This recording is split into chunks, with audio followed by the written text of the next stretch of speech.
Reka nihute nyarukire mu biri kuvugirwa muri Repubulika Iharanira Demokarasi ya Kongo. Ndaza by'umwihariko guca muri aka gace ka Uvira gakomeje kwiganzamo urugamba ndetse ingabo nyinshi z'abarundi zikomeje kwihata muri kano gace ka Repubulika Iharanira Demokarasi ya Kongo. Ndaza kuza Kisangani nkubwire amakuru ari kuhavugirwa, ndaza kwiyanura njye muri Goma by'umwihariko ntagere ndebe ibiri kuhavugirwa.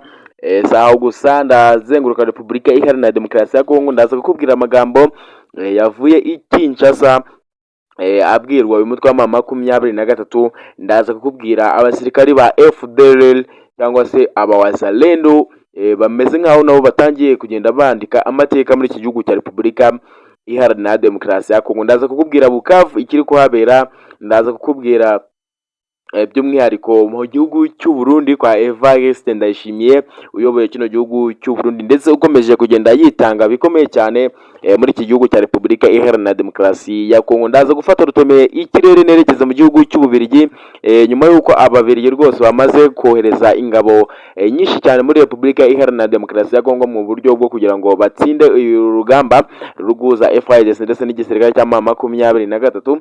Ndakwibutsa ko ugomba gukanda subscribe ugafungura inzogera kugira ngo ibiganiro n'amakuru dushyiraho bijye bibageraho 5 kuri 5. Ariko by'umwihariko reka mbanze nshimire umuntu wamaze kuba wakanda subscribe ndetse n'umuntu wamaze gufungura inzogera agakanda like kugira ngo ibiganiro n'amakuru tujye tubahereza bijye bibageraho tugishyiraho video ahite yakira notification. N'abatindiye rero reka ndebe by'umwihariko ibiri kuvugirwa by'umwihariko ku mirongo y'urugamba, ku rugamba ruguza M23 ndetse n'igisirikare cya FARDC bano basirikare b'ababirigi ndetse na FDL ndetse n'abarundi benshi ariko birunze muri kano gace ka Uvira. Navuga ko ni amateka abarundi bamaze kwandika muri iki gihugu cya Repubulika Iharanira Demokarasi ya Kongo, dore ko rwose ingabo za FARDC zagaragaye nazo zidodesha imyenda isa nk'iy'abarundi, ariko bo ubwabo icyo bari batandukaniyeho ni amadarapo ahuza ibihugu. Wabonaga ko ku idarapo umwanya cyangwa se umwanya ujyaho idarapo hariho idarapo rya Repubulika Iharanira Demokarasi ya Kongo ku yindi nifomu, ariko ubundi nifomu ari zimwe ariko ukaza gusanga amadarapo atari amwe. Nyuma y'uko bano basirikari b'abarundi bakomeje kwitanga muri iki gihugu cya Repubulika Iharanira Demokarasi ya Kongo, navuga ko kuva intambara yatangira abatari bakeya b'abarundi rwose bamaze kuba bahasiga ubuzima. Navuga ko intambara kuva itangiye benshi b'abasivile bamaze kwitaba Imana, ariko impfu za benshi navuga ko zishwe n'abasirikare ba FARDC, dore ko abasirikare ba FARDC bagaragaye bica abantu b'inzirakarengane kandi barabarasaho n'ibisasu ndetse bakaza no kugaragara babafata no ku ngufu bamwe na bamwe bagiye batandukanye. Ni nyuma y'uko benshi bamaganye ibi bintu igisirikare cya FARDC cyagaragaye kirimo gikora hano muri iki gihugu cya Repubulika Iharanira Demokarasi ya Kongo, bababwira ko rero ibyo ngibyo atari byo ndetse ko ibyo ntaho byageza mu gutsinda urugamba. Ndetse izi nyeshyamba za M23 ngo ni ibintu ndetse ngo byazisheguye cyangwa se byazishenguye, kabone ko rwose ngo ariyo mpamvu ngo babonye motivation yo kuza gutabara igihugu cyabo kuko bari babonye kiri mu makuba. Nyuma y'uko Antoine Felix Tshisekedi Kilombo uyoboye kino gihugu cya Repubulika Iharanira Demokarasi ya Kongo yamaze gutangaza amagambo akomeye ndetse aranabishimangira avuga yuko rwose umuturage wese witwa ko ari umunyamurenge agomba kwicwa muri iki gihugu cya Repubulika Iharanira Demokarasi ya Kongo. Antoine Felix Tshisekedi ibyo yabivuze nyuma yuko amaze kubona ko ngo yari amaze kubona ko neza rwose Perezida wa Repubulika Paul Kagame ngo yangirije ubusugire bw'igihugu kiwe, ndetse ngo amushinja ko rwose ngo yohereje ingabo zigera ku bihumbi 30 muri Repubulika Iharanira Demokarasi ya Kongo kugira ngo rwose baze kurwana ku ruhande rwa M23. Nyuma y'uko Antoine Felix Tshisekedi yagiye agaragaza ibimenyetso bigiye bitandukanye kugira ngo rwose yereka amahanga yose ko iki gihugu cy'u Rwanda aricyo rwose aricyo gihugu gitera intandaro y'ibibazo byose biri kubera muri Repubulika Iharanira Demokarasi ya Kongo. Yakomeje azenguruka amahanga ndetse bikajya bigaragara ko yafashe abaturage b'abanyamurenge bamwe na bamwe akabambika uniform za gisirikare ndetse akabategeka ibyo bagomba kuvuga ngo batabivuga kuko bakicwa. Kabone ko rwose n'ubundi iyo bamaraga kubivuga bahitaga bicwa n'izi ngabo za FARDC. ndetse bakomeza bagenda babishimangira n'abanyamahanga nabo cyangwa se n'ibihugu by'Uburayi ndetse nabyo bivuga yuko rwose igihugu cy'u Rwanda aricyo nyirabayazana w'ibiri kubera muri Repubulika Iharanira Demokarasi ya Kongo. Mu gihe ku rundi ruhande Perezida wa Repubulika Paul Kagame abihakana avuga ngo igihugu cya Repubulika Iharanira Demokarasi ya Kongo ni igihugu kinini ndetse n'igihugu gifite ubutunzi, ni icyicaro kimanaginga ibintu byacyo, ntawe uzaza kugitera hejuru, ndetse ko Perezida wa Repubulika Paul Kagame atazigera akora ikosa ryo gutera kino gihugu cyangwa se ryo kwangiriza umutekano wo muri Repubulika Iharanira Demokarasi ya Kongo.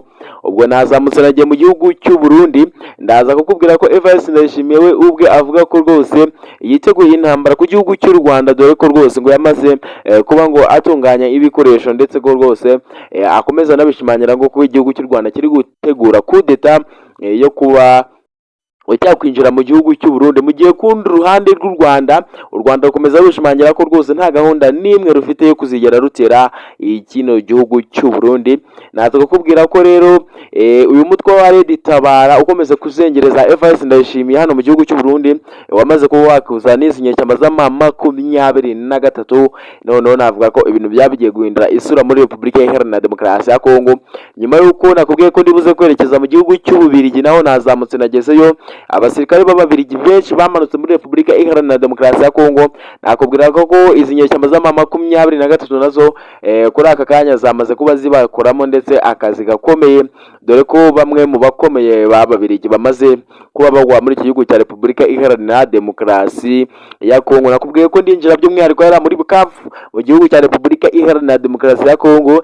Navuga ko rwose abasirikare b'Abarundi bakomeje kugenda bahasatira bikomeye cyane, ariko kuri ruhande kandi ku ruhande rwa M23 ntago biza koroha, dore ko izi nyeshyamba za23 nazo zagaragaye zitunda ibikoresho by'umwihariko zijyana mu mujyi wa Bukavu kugira ngo babashe kwitegura izi ngabo z'Abarundi zikomeje kugenda zisatira by'umwihariko uyu mujyi wa Bukavu. Reka manuke ngere muri Kisangani naho nkubwire ibiri kuhavugirwa, ndahita nerekeza by'umwihariko hari za Uvira nkubwire ibiri kuvugirwayo. Hari Uvira naho ni nyuma y'uko Abarundi benshi bakomeje kugenda bagaragara bitsimba cyangwa se benshi bishunika cyangwa se bihunika by'umwihariko muri kano gace ka Uvira, dore ko bakomeza kuvuga ko rwose bazagapfiramo, ko aka gace ari nk'igihugu cyabo, ko rwose ariko gace konyine gasigaye izi nyeshyamba za23 zitarafata, dore ko kakomeje kunanirana. Ariko kuri ubu ngubu biragaragara nkaho kano gace kasigaye nkaho karimo hagati, n'ubundi isaha n'isaha izi nyeshyamba za23 zabishatse rwose kano gace ndabona ko byaza no kuborohera, kubera ko bamaze kuba bagera Kisangani, ntabwo ari ibintu birenze kuba bahita bazenguruka Uvira yose bakaba bamaze kuba bayifata, ndetse byakomeje kugenda bigaragara ko ishobora no gutsinda urugamba nyuma y'uko Antoine Felix Tshisekedi Tshilombo yaba atemeye ibiganiro. Bashobora gutsinda urugamba bakerekeza i Kinshasa, ndetse bikaza no kurangira Antoine Felix Tshisekedi bamuhanuye ku butegetsi. Ninjya Kisangani ndakubwira ko rwose ku munsi w'ejo abasirikari b'Abazalendo bagaragaye bakomanga bikomeye cyane, ndetse rwose haza kubaho kubundana ndetse cyangwa se kurasana bikomeye ku mutwe wa M23 ndetse n'igisirikari cya FARDC. Igisirikare cya FARDC gifatanyije n'Abarundi cyangwa se bano ba Wazalendo, ariko nibo bagaragaje imbaraga zikomeye cyane by'umwihariko hari ku mirongo y'urugamba, nibo bagaragaje imbaraga zihambaye, kuko rwose banditse amateka nabo. Hari Kisangani hari abasirikare ba M23 bamaze kuba bahatakariza ubuzima. Nakubwira ngo rero nimba ari ubwa mbere ugeze kuri uyu muyoboro, ndakwibutsa ko ugomba gukanda subscribe ugafungura inzogera kugira ngo ibiganiro n'amakuru tujya tuguhereza bijye bihita bikugeraho 5 kuri 5. Ariko ndagira ngo mfate umwanya mbanze nshimire umuntu by'umwihariko wamaze kuba wakora subscribe cyangwa se agafungura iyi video ugiye kuguhereza. Nimba wowe warabikoze by'umwihariko gukanda subscribe, uri agaciro kuri twebwe ndetse uri n'uw'amahirwe.